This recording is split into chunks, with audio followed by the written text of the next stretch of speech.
lisani yafqahu qawli amma ba'd. Mari kita awali kajian subuh kita hari ini dengan baca al-basmalah. Alhamdulillah, di subuh pagi hari ini kita masih diberikan kesehatan oleh Allah untuk bisa melaksanakan sholat subuh berjamaah. Dilanjutkan sejenak sambil menunggu waktu syuruk.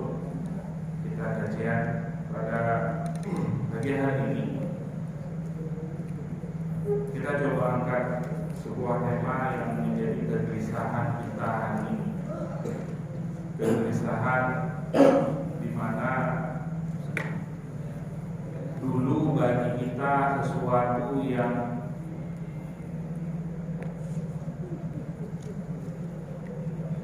dulu kita mendapati pelajaran itu dari orang tua kita begitu kerasnya. Dulu kita mendapati pembinaan terkait hal ini, gak ada pilihan, harus ngikut.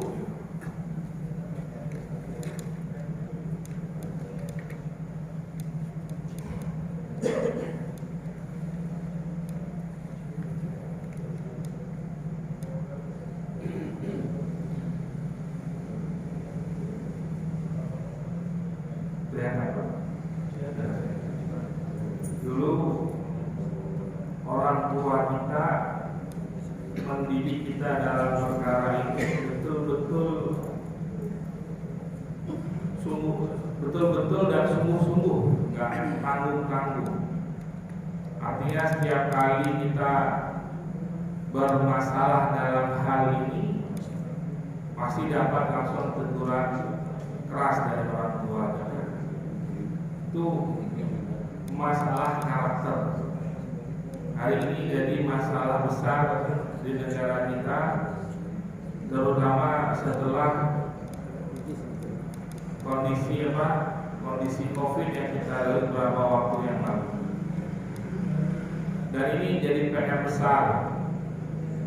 Bagaimana anak-anak remaja, anak muda hari ini, masalah perilaku itu bukan menjadi lagi bahan diskusi yang serius. Orang tua merasakan, tapi bukan hal yang didiskusikan dengan serius. Artinya ketika masalah itu datang,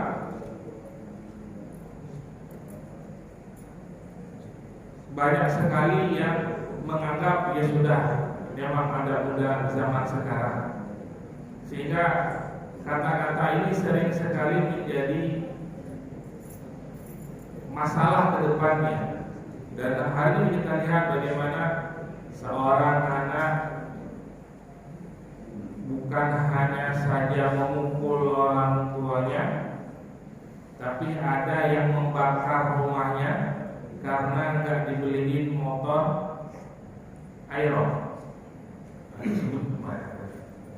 Gara-gara nggak dibeli motor, rumahnya dibakar, rumah sendiri dibakar. Anak karena nggak dikasih uang, orang tuanya dibunuh, dicelurutin. Anak murid di kelas, di sekolah, dengan guru ditantangin. Dulu kita gimana Pak? Kalau ada masalah dengan guru, pulang ke rumah disayang-sayang apa ditambahin orang? Punya masalah dengan guru, dulu pulang ke rumah itu kita takutnya luar biasa. Tapi hari ini ada masalah juga orang tua. Apa salah? Pulang ke rumah lapor orang tua datang ke sekolah digebukin gurunya.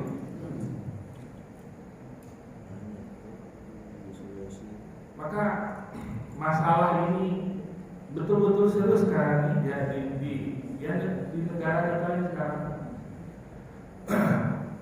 Kemudian muncul pertanyaan, siapa mau kita salahkan? Wah, ini sekolah nggak benar nih.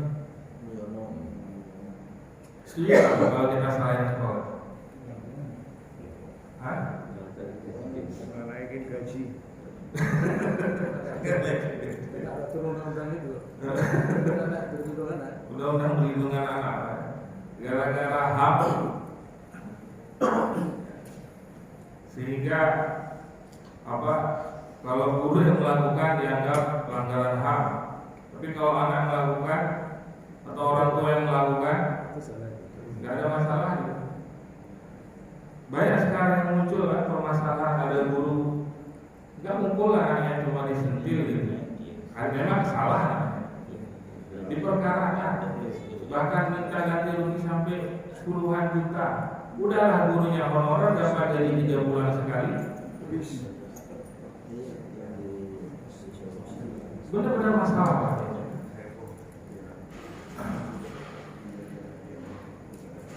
Kita lihat faktanya hari ini kan begini Pak ya.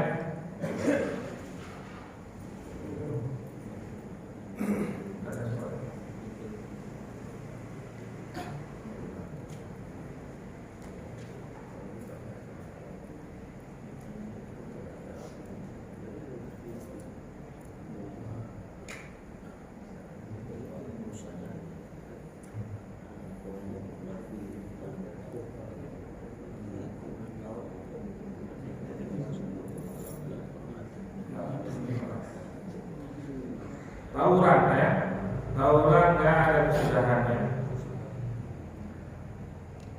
Dan tawuran hari ini bukan tawuran pengen berantem sebagai jagoan, kan celurit loh ya. Targetnya kalau celurit apa?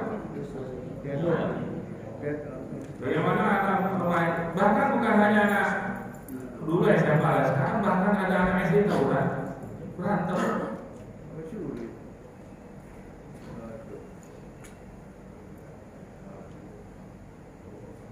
Di lain kesempatan ini guru nasihatin murid Pak ya. Malah gurunya diajak ditantangin, ayo.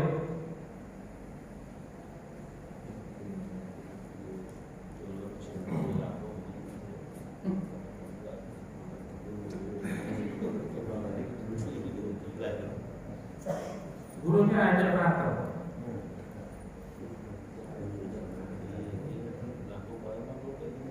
Ya, walaupun ntar pasti ada video minta maafnya, ujung-ujungnya apa? Permintaan maaf gitu ya. Ada suara. Yang lain lagi kita lihat kondisi hari ini Pak. Apa?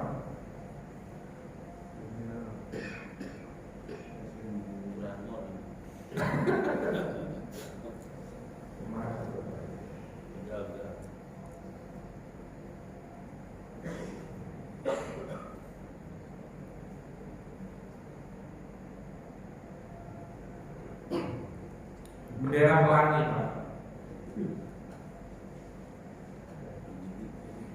Dulu saya yakin masa kecil Bapak atau bendera pelangi Pak. Nggak ada, belum ada. Hari ini negara kita sudah berkibar. Mohon maaf, tapi 10 kilo dari sini ada perkumpulannya. Ada warung perkumpulan mereka. Ada warung, di situ anak-anak sekolah, kumpul di situ.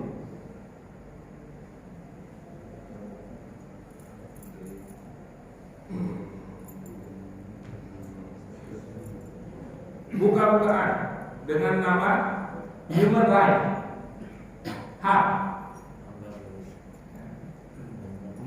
membawa bendera apa? Alasannya adalah hak.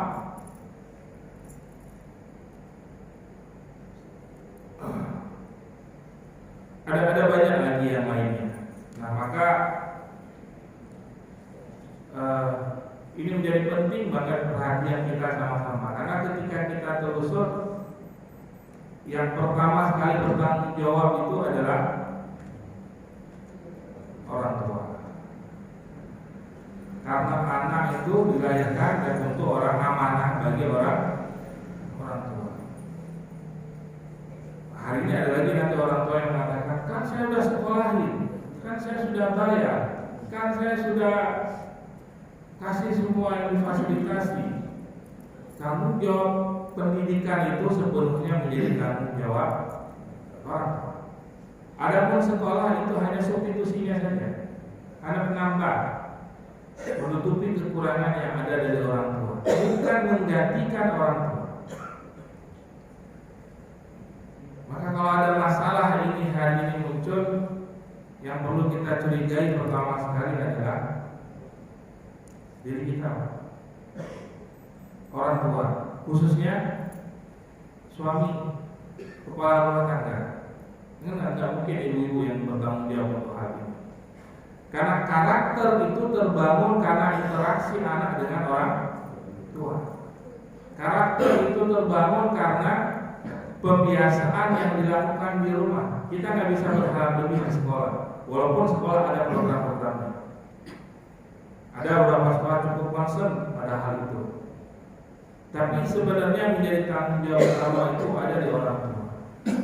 Jangan sampai kita melepas itu semuanya kepada sekolah, karena kalau dia tidak dapatkan di sekolah, maka lingkungan itu yang kadang membuat terbentuk karakternya mereka. Maka kalau kita bicara karakter, ada berapa hal di sini Pak yang perlu kita bangun. Karakter itu kan tidak akan lepas dari adab, yang kedua akhlak. Adab dengan akhlak sama Pak? Beda. Adab apa Pak? Kita sering adab akhlak. Pokoknya yang baik-baik, pokoknya adab akhlak aja.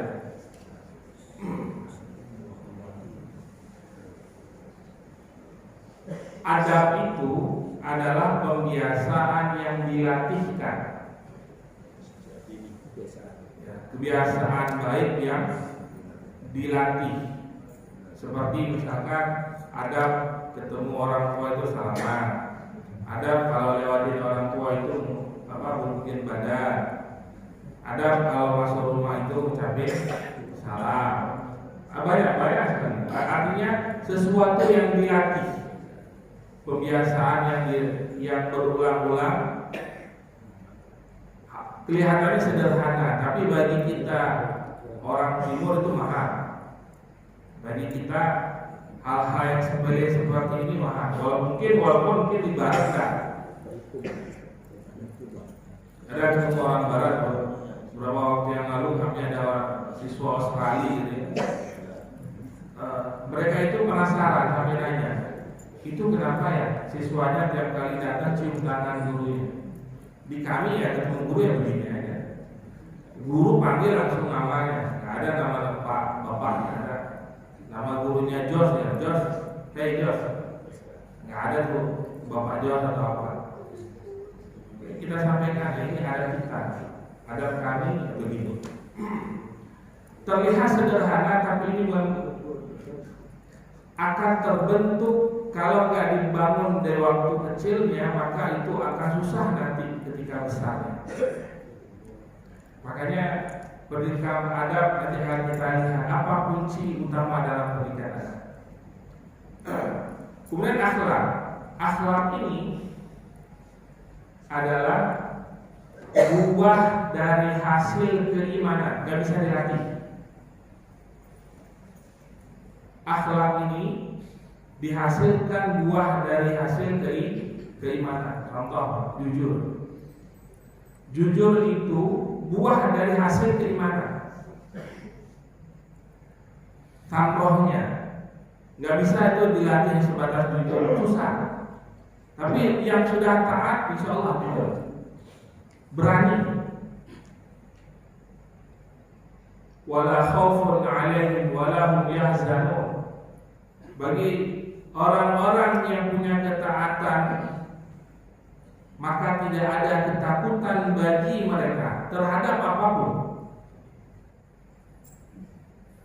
Walaupun hari ini banyak sekali pelatihan kepemimpinan gitu ya, leadership dalam artian untuk melatih keberanian, betul terbangun.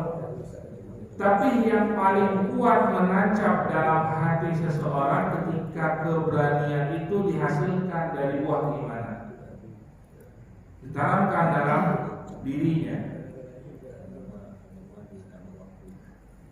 Nanti akan kita lihat bagaimana caranya kita mengajarkan itu ke anak-anak kita. Ini sebenarnya ada video tapi karena nggak ada suara, seperti cuma nonton orang aja gitu. Kita lewatin aja.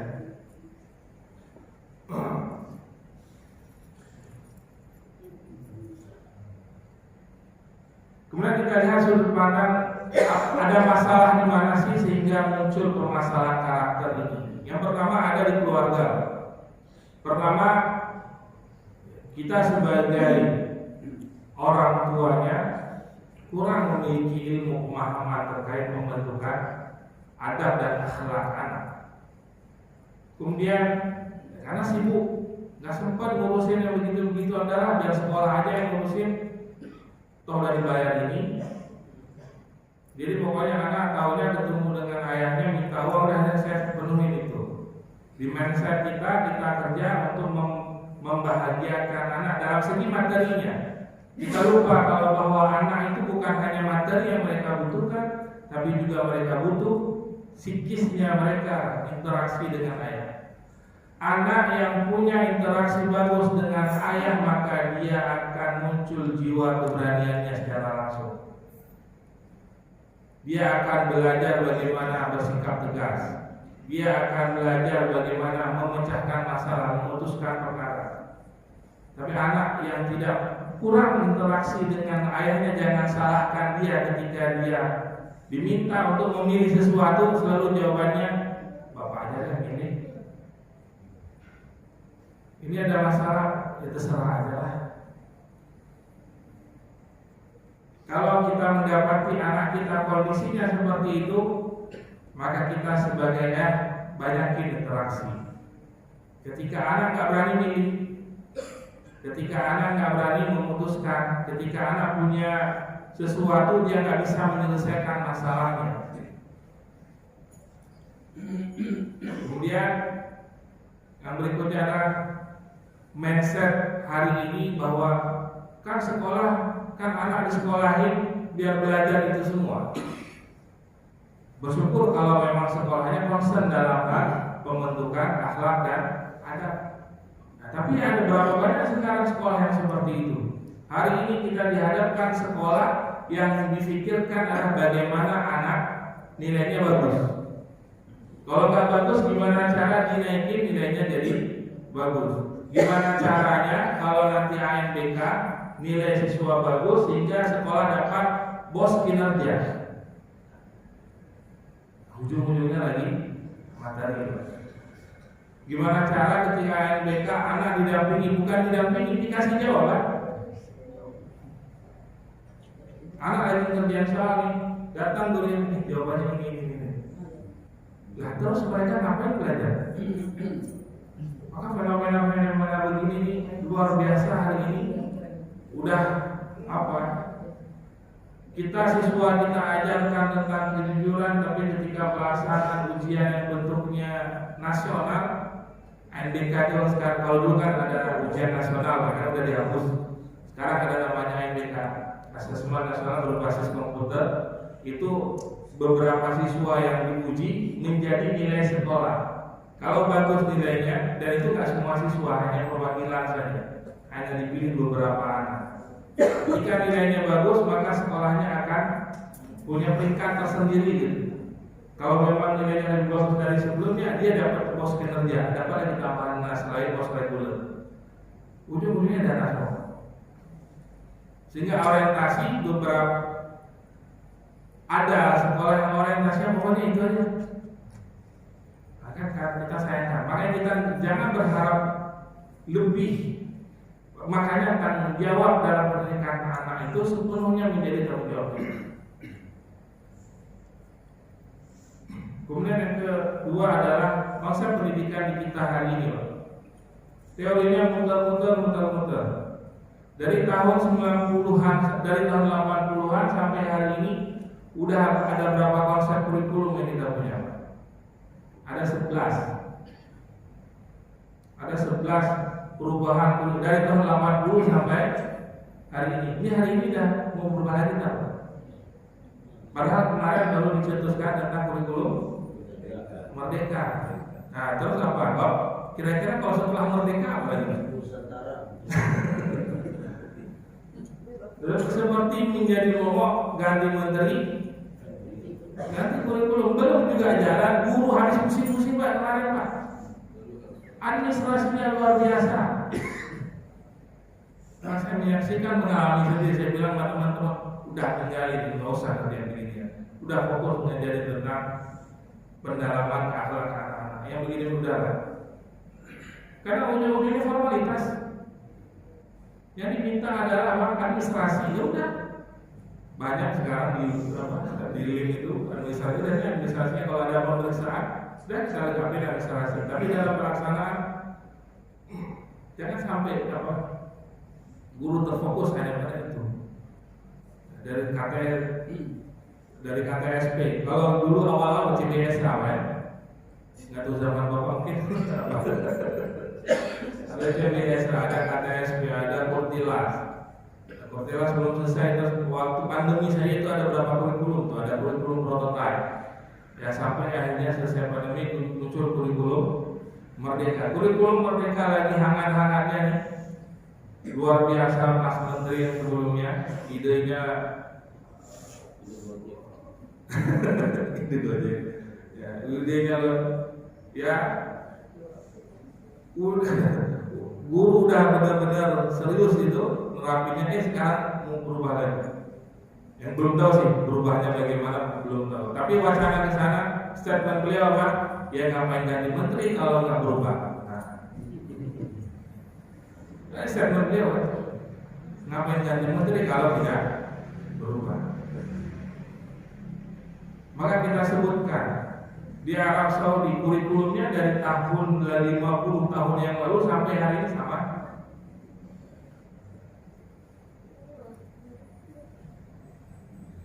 Gak ada yang berubah-ubah ke kurikulum. Udah jalanin aja terus.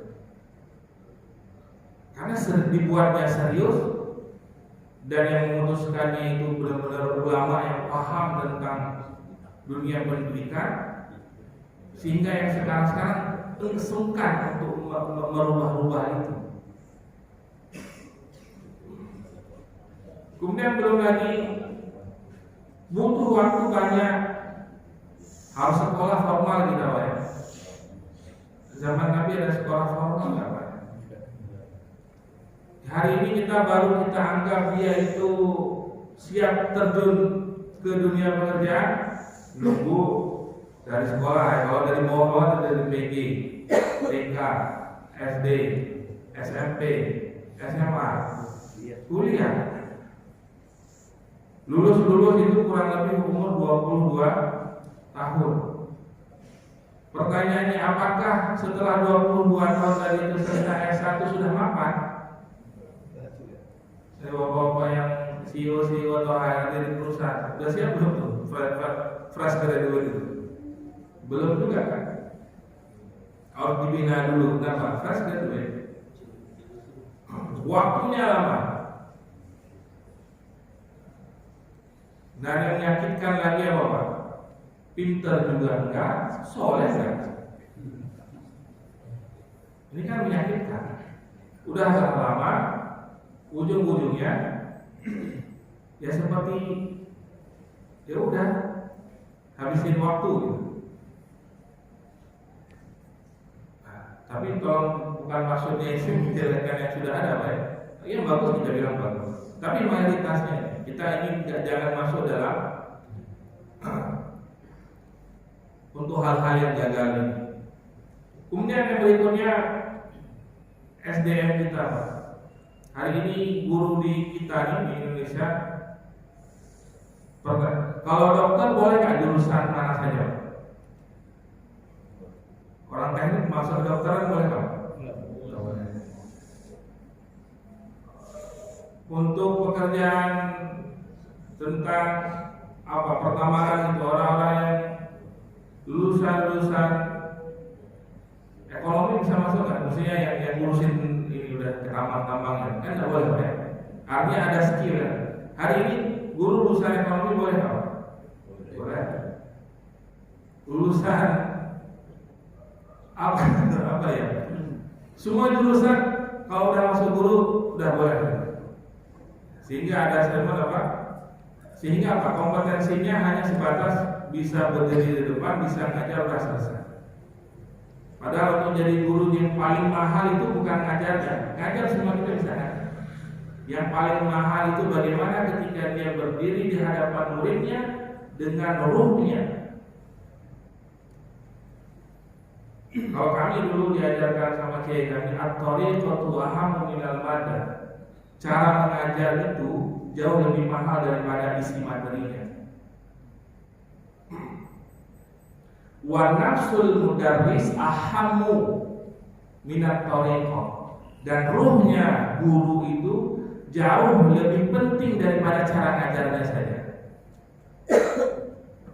Maka guru-guru yang hadir mengajar dengan penuh hati di dalam kelasnya pasti masih membekas hari ini di kita, betul ya? Masih ingat Pak, guru-guru SD, guru SMP, guru SMA, dosen kita dulu di kampus, yang betul-betul beliau masuk ke kelas bukan hanya oke, baik buka bukunya, oke silakan presentasi kelompok 1, materinya juga belum, baru masuk oke sekarang kita bagi tugas, baca buku halaman ini, oke buat semua, macam-macam SDM ini. Kemudian yang sangat kita sedihkan hari ini, guru-guru kita disibukkan dengan administrasinya. Jadi bukan sering kita kumpul Pak dengan kediknasan gitu ya. Bahasanya banyak sekali berputar tentang administrasi. Dari sekian banyak perkumpulan yang betul-betul bahas bagaimana murid mungkin hanya 1-2%. Lebih banyak ke administrasi. Ini fakta yang ada ya, kita merasakan bagaimana hal ini dihadapkan di kita. Terus maka solusinya gimana? Berarti ada konsep yang sudah teruji, hasilnya terbukti, dan benar-benar memberikan perubahan, membangun peradaban. Nah, kita sebagai Muslim ngapain jauh-jauh dari konsep berbagai macam konsep. Maka Nabi kita sendiri sudah mengajarkan konsep bagaimana beliau mendidik para sahabat. Ketika Nabi meninggal itu kurang lebih ada 2.000 sahabat yang levelnya itu level pemimpin. Ketika Nabi meninggal, beliau meninggalkan 2.000 sahabat yang levelnya level pemimpin yang disebar ke seluruh dunia sampai ke kita. Hanya 2.000 orang. Banyak Pak 2.000. Untuk dunia Pak, bukan buat Arab Saudi, bukan buat Jazirah Arab saja, buat dunia. Dan 2.000 sedikit, sedikit sekali. Tapi 2.000 itu bisa menyampai Islam sampai ke tempat kita. Mari kita ambil beberapa contoh ya. Pendidikan yang dilatihkan oleh Rasulullah, diajarkan oleh Rasulullah itu kalau kita sering ulang-ulang al-ashru al-mubashirun fil jannah, 10 sahabat yang dijamin masuk surga. 3-nya itu umur 30-an. Ya, itu sahabat-sahabat senior, ada Sayyidina Abu Bakar, Sayyidina Utsman, itu Sayyidina Umar. Itu udah sahabat senior. Tapi yang 7 lainnya itu umurnya 20 ke bawah. Sayyidina Ali masuk Islam umur 6 tahun, umur 7 tahun, 7-8 tahun, masih sangat muda sekali. Zubair bin Awwam Kita lihat beberapa sahabat yang ada di sisi Rasulullah, yang di umur mudanya mereka sudah memiliki karakter yang begitu kuat sampai diamanahi oleh Rasul untuk memimpin panglima perang. Yang pertama ada Sa'ad bin Abi Waqqas, umurnya 17 tahun. Ini dalam perang Uhud, beliau yang diberikan panah oleh Nabi. Yang disebutkan dalam sirah itu, panahnya beliau tiap kali keluar dari busur gak pernah meleset. Sa'ad bin Abi Waqqas. Dalam perang Uhud, beliau yang ketika sekali panah itu langsung 3 anak panah. 3-tiganya gak ada yang meleset. Usamah bin Zaid, umur 18 tahun, itu dia jadi panglima melawan Romawi. Siapa pasukannya? Anggota pasukannya itu ada Sayyidina Umar yang umurnya udah 50 tahun. Ada Sayyidina Umar, pembesar-pembesar, sahabat-sahabat mulia semuanya. Dipimpin kalau kita hari ini kira-kira. Nah, kita mau akan ada tur ke luar kota gitu, dipimpin oleh anak SMA kelas 2. Siapa?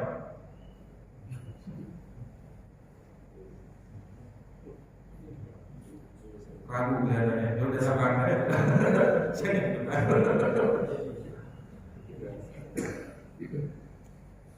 Sahabat ya juga ada yang begitu. Sayyidina Umar sampai datang kepada Rasulullah, ya Rasulullah, serius nih, bahasa Inggris ya.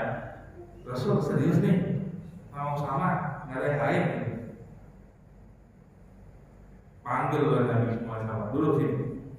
Kalian tahu siapa bapaknya Usama?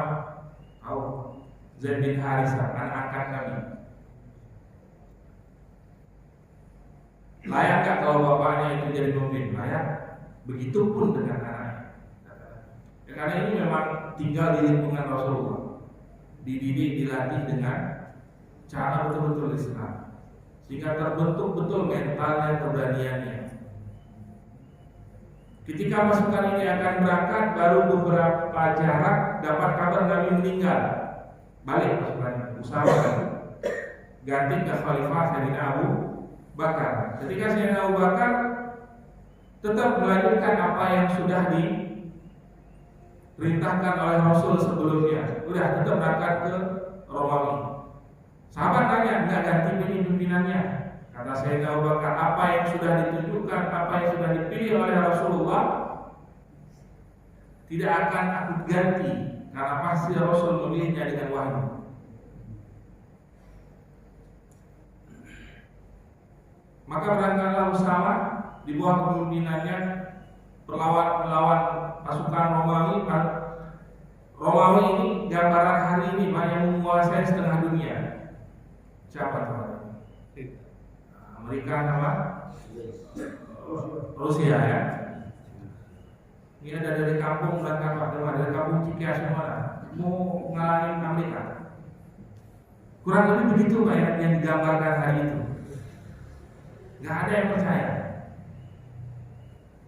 Tapi pasukan Usamah ini merebut kemenangan, mendapatkan harta rampasan perang yang sangat banyak tanpa ada korban satupun. Tanpa ada korban.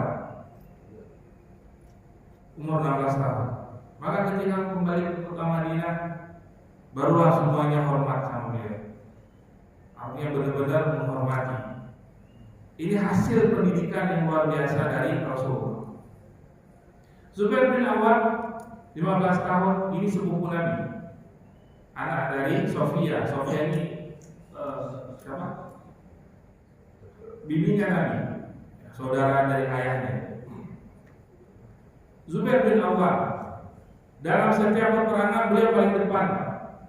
Ketika Nabi takbir, beliau yang duluan menembus pasukan dari depan sampai ke belakang, kemudian dari belakang balik lagi ke depan. Itu pasukan terbuka, terbelah kayak apa?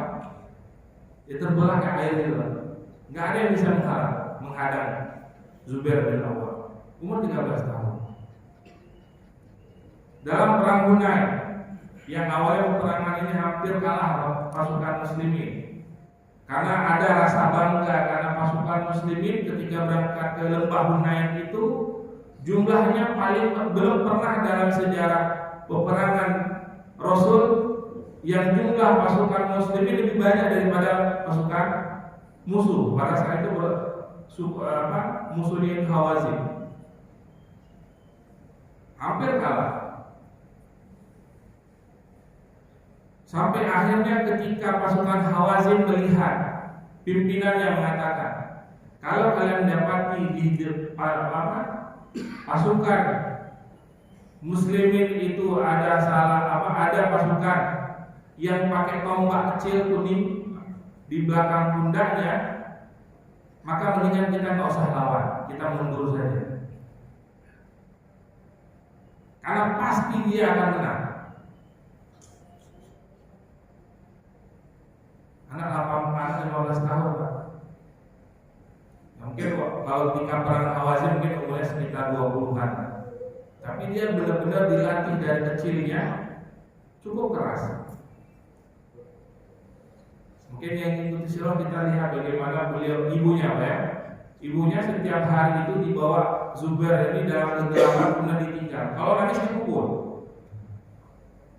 Mentalnya memang untuk diciptakan untuk jadi pemimpin. Sampai orang-orang ini nanti akan jadi pemimpin Arab. Ibunya nggak terima. Pemimpin Arab. Wah, maksudnya bukan nggak bangga Pak. Cuma Arab yang kecil. Layaknya ini bukan pemimpin Arab, pemimpin di atasnya lagi. Benar, akhirnya beliau jadi pemimpin besar. Umur 15 tahun. Ketika peperangan tersebut didapati ada Zubair bin Awam di pasukan muslimin. Pasukan Hawazin yang ribuan orang semuanya mundur Pak. Satu orang itu menakutkan 1000 orang. Baru lihat orangnya aja takut balik. Zaid bin Sabit, nah ini udah kita baca bahas tentang beliau. Sekretaris pribadi Nabi, penulis wahyu, umur 13 tahun, menguasai bahasa Suryani, bukan bahasa Semut ya. Bahasa Suryani itu hanya dalam waktu seminggu, hanya beberapa hari saja. Bahasa yang susah, bahasa Ibrani, dia kuasain hanya 3 minggu. Kuasain sampai bisa nulis surat. Karena akhirnya nanti setiap kali Nabi akan menulis surat kepada pembesar raja-raja, minta Zaid untuk pelajari bahasanya, dia kuasai, baru Nabi nulis surat. Baru Nabi akan berkirim surat ke raja tersebut. Zaid yang menuliskan.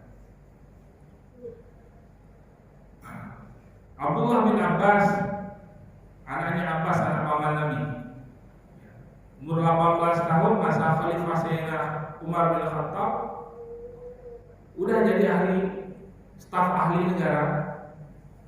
Hari ini apa namanya? Menteri. Ya, Muhammad Al-Fatih ini yang paling dekat dengan kita ya. Dengan jarak Muhammad Al-Fatih dengan kita kan tidak terlalu jauh. Kalau yang lain atas mungkin cukup jauh ya. Muhammad Al-Fatih 17 tahun jadi gubernur, 22 tahun menaklukkan Romawi, pusat Romawi di wilayah timur Bizantium, Konstantinopel, yang mana sebelumnya ratusan tahun tidak bisa ditaklukkan oleh keluarganya. Kan visi keluarga Turki Utsmani kan cuma satu, menaklukkan Konstantinopel, yang paling besarnya di sana. Jadi setiap generasi yang khalifahnya itu doktrinnya Konstantinopel. Terwujudnya dari Muhammad Al-Fatih. Bagaimana beliau dibentuk Pak? Yang diajarkan apa? Gurunya Muhammad Qur'ani, Syekh Qur'ani, ngajarkan umur 7 tahun, 6 tahun itu beliau sudah hafal Quran. Pendidikan agama semuanya Pak. Beliau menguasai fikih, beliau menguasai usul fikih, beliau menguasai bahasa. Di umur 22 tahun dengan pasukannya, sebagaimana hadis Nabi sebelumnya Pak ya, yang bisa menaklukkan Konstantinopel adalah sebaik-baik pemimpin dan sebaik-baik pasukan. Sebelum penaklukan mereka melaksanakan sholat Jumat yang apa? Jamaahnya itu sampai 1 kilo. Jamaah sholat Jumatnya.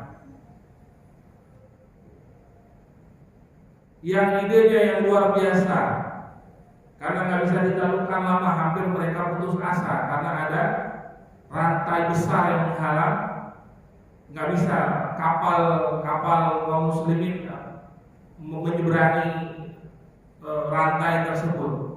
Apa yang dilakukan? Nggak motong rantai, kapalnya dinaikin bukit dalam 1 malam. Umurnya 22 tahun. Tadi kita 22 tahun baru lulus S1. Sudah jadi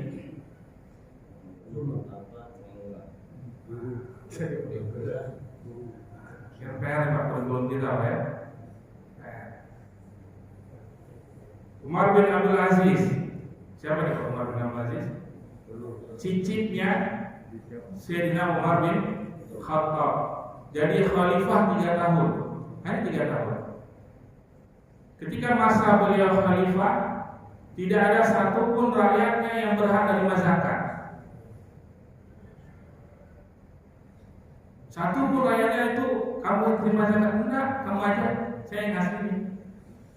Jadi lomba-lomba ngasih gitu. 3 tahun beliau memimpin. Sejahtera luar biasa. 23 tahun. Anaknya Umar bin Abdul Aziz Abdul Malik umur 17 tahun jadi menteri. Nah, kalau kita lihat Pak, lihat umurnya Pak, lihat umurnya Pak. Yang ingin kita tampilkan bahwa untuk mendidik generasi hebat itu sebenarnya tidak butuh waktu yang begitu panjang. Kalau caranya benar.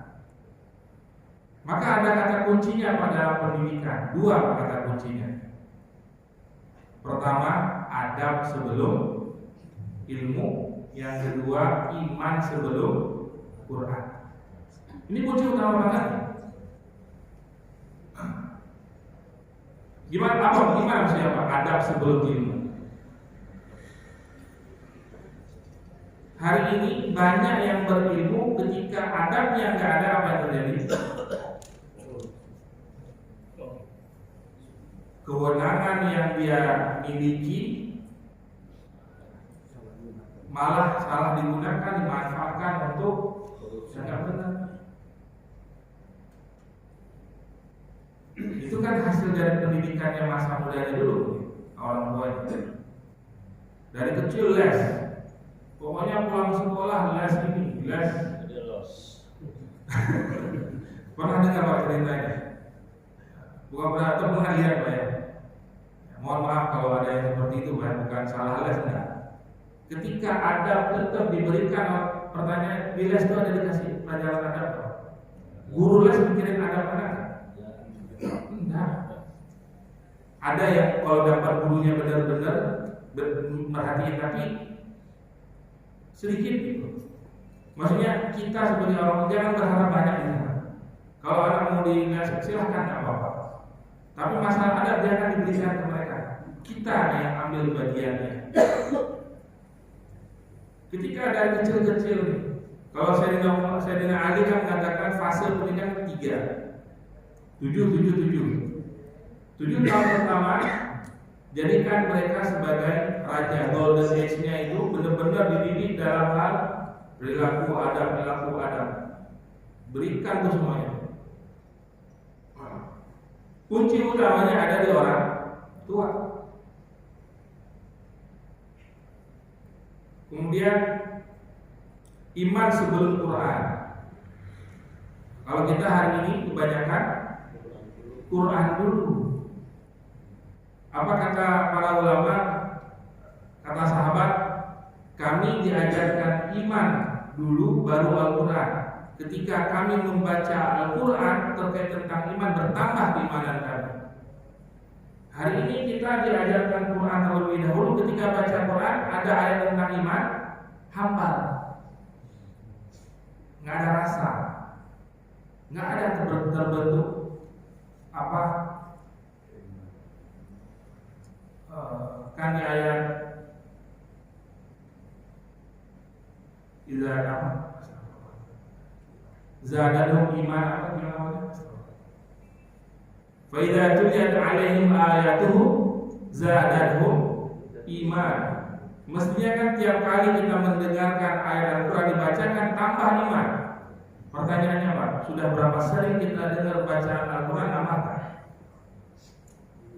Kalau rasanya hambar, berarti dulu kita prosesnya ada yang balik.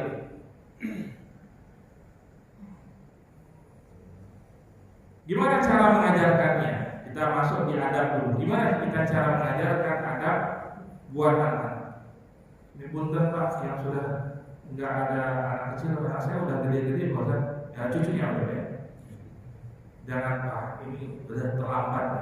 Masih kadang-kadang Pak Ami saya repot juga Pak. Itu udah belajar begini, pengennya kawin. Pengen pulang lagi Pak Ami. Jangan Pak, saya nanti bermasalah dengan ibu-ibu. Jadi cucunya Pak ya, cucunya. Adab oleh para ulama sudah dituliskan dalam kitab.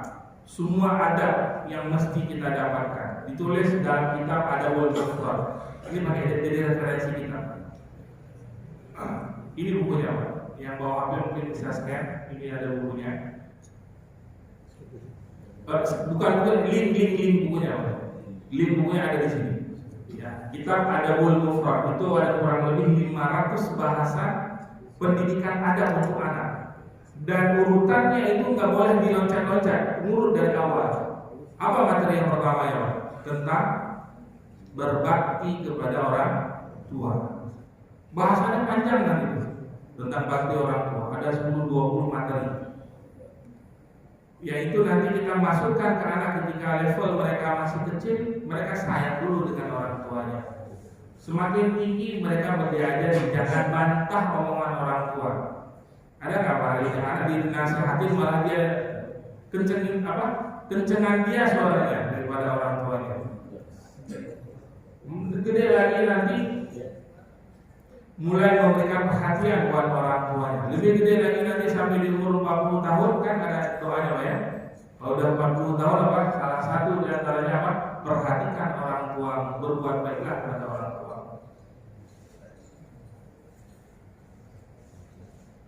Ini yang simpel yang sudah ada ulama.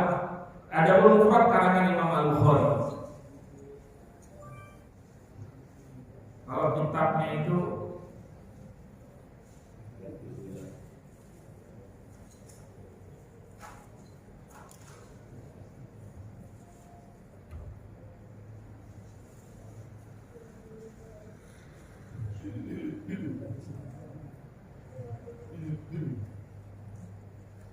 ini sudah ada yang bahasa Indonesia ya, yang bahasa Arab juga ada. Ya, seperti ini materinya. Kita luangkan Pak waktu baca sedikit-sedikit. Hah?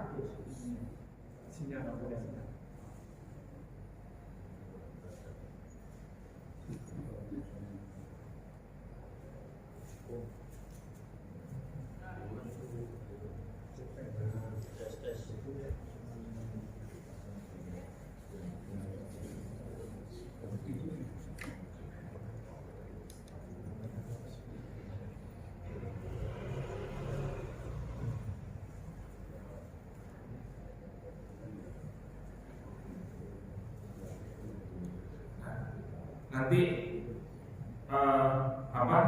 saya coba kirim juga filenya. Mudah-mudahan bisa jadi referensi kita. Karena kita bingung ngajar ada apa sih yang diajarin. Nah ini mudah dikumpulkan oleh ulama.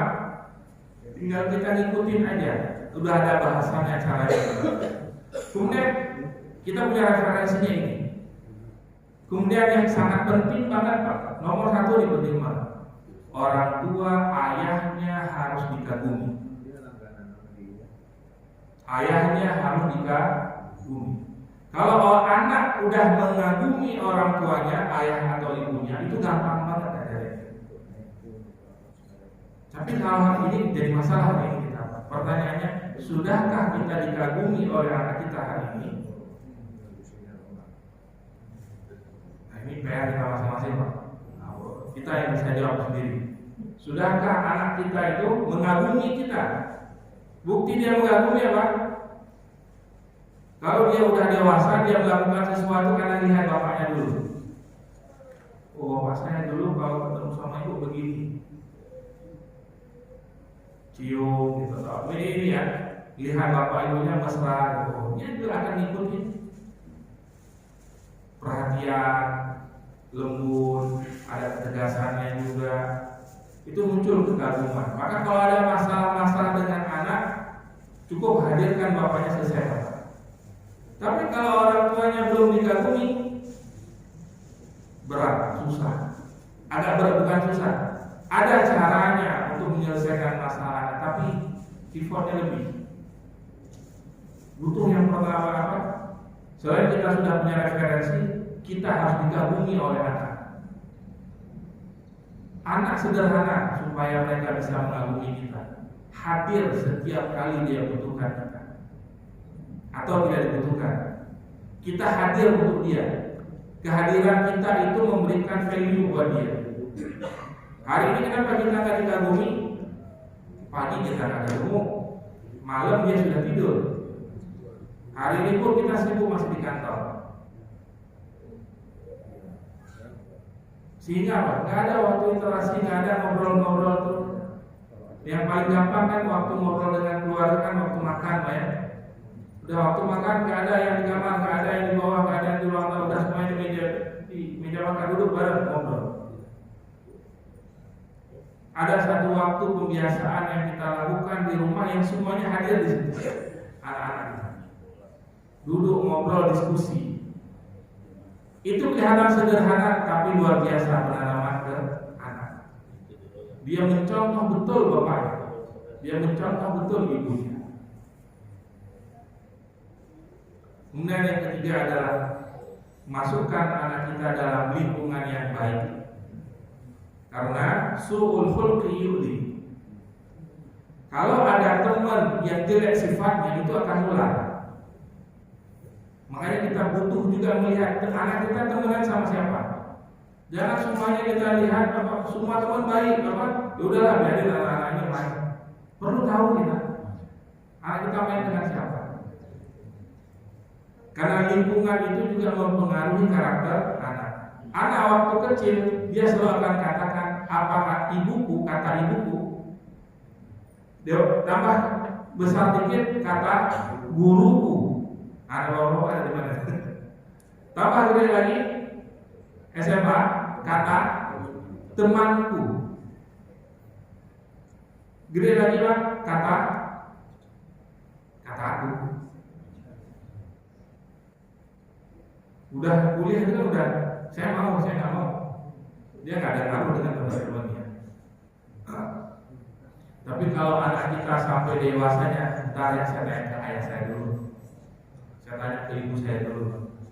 Wah itu Pak perlu betul-betul disyukuri Pak. Berarti kita masih menjadi referensi utama mereka dalam memutuskan sesuatu. Maka lingkungan ini perlu kita jaga. Maka pendidikan adab ini tadi paling gampangnya adalah uswatun hasanah. Nabi dalam mendidik sahabat tentang kebaikan, Nabi perintah atau Nabi melakukan? Nabi melakukan. 40 tahun Allah mempersiapkan Nabi Muhammad sebelum diangkat menjadi Rasul tentang adab saya, akhlak. Kan sebelum menjadi Nabi, sebelum menjadi Rasul, Nabi Muhammad belum ada perintah untuk mengajarin apa-apa kan? Tapi akhlak beliau, attitude beliau betul-betul Allah jaga betul. Beliau yang tanpa ayah, tanpa ibu. Maksudnya dengan ayah nggak ketemu sama sekali, dengan ibu cuma sebentar.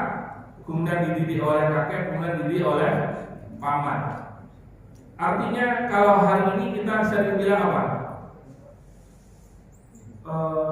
Hilang sosok ayah, kita bilang gitu ya. Tapi beliau ketika Makanya hebatnya kenapa di situ ada Abdul Muthalib, ada Abu Thalib, ada Abu Thalib dengan Abdul Muthalib, kakeknya dengan pamannya. Orang-orang baik yang dihadirkan mendidik Rasulullah sehingga terbentuk beliau, selain juga dibimbing oleh wahyu. Kemudian tentang iman, cara ngajarin iman. Cara iman hari ini kalau kita pahami hanya perintah anak sholat, anak puasa, anak ngaji, kalau hanya seperti itu maka mindset anak yang terbentuk itu apa? Oh, Islam ini banyak perintah, banyak apa? Kalau ditinggalkan nanti kamu dosa loh. Jadi banyak ancaman-ancaman. Tapi hadirkan mereka untuk beribadah itu karena kebutuhan. Mereka merasakan butuh. Kalau anak yang dari kecil sering kita ajak ke masjid, saya yakin Pak, kita ini semua yang hadir pada hari ini pasti dulunya pernah diajak oleh orang tua kita atau disuruh orang tua kita ke masjid. Karena kalau dari kecil dulu kita nggak pernah diajarkan ke masjid, untuk melangkah ke masjid di usia dewasa itu nggak gampang. Ada memori kita dulu masa muda kita, dulu saya kalau ke masjid itu senang, bisa ketemu teman. Ya walaupun ya namanya anak-anak ya bercanda ya belajar, mereka main ya pasti. Maka cara Nabi mengajarkan iman kepada para sahabat seperti misalkan hanya turun hujan, Pak ya. Kalau hari ini kita turun hujan gimana? Jangan main hujan, nanti sakit. Teorinya betul nggak tuh? Secara sains